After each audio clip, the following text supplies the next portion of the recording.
মাথা ব্যথা হলেই যারা কোনো কথা ছাড়াই টাপনিল খান তাদের জন্য বড় দুঃসংবাদ।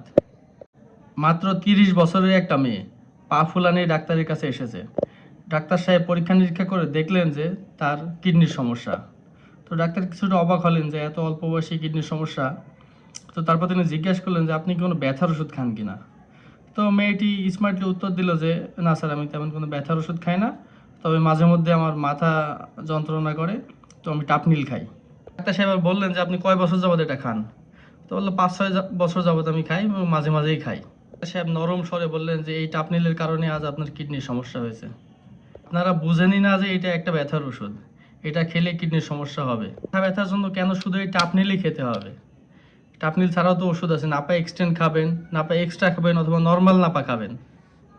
কিন্তু আপনারা কি করেন, ইনস্ট্যান্ট কাজের জন্য সাথে সাথে কাজ হয় দেখে কোনো কথা নাই, মাথা যন্ত্রণা শুরু হওয়ার আগেই টাপনিল খাওয়া শুরু করে দেন।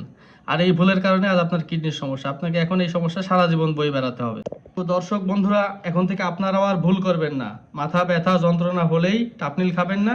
প্রথমে নাপা, নর্মাল নাপা আমার কাছে নেই, নর্মাল নাপা খেয়ে চেক করবেন কাজ হয় কিনা।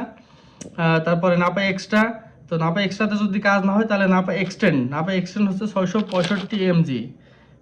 এই যে 665 এমজি প্যারাসিটামল, নাপা এক্সটেন্ড অথবা এক্স বা এক্সআর, এই ওষুধগুলো খুব ভালো কাজ করে। আপনাদের আর কি বলবো ভাই, আমার নিজের বাসায়ও একজন আছে যে মাথা যন্ত্রণা শুরু হলেই টাপনিল খাই।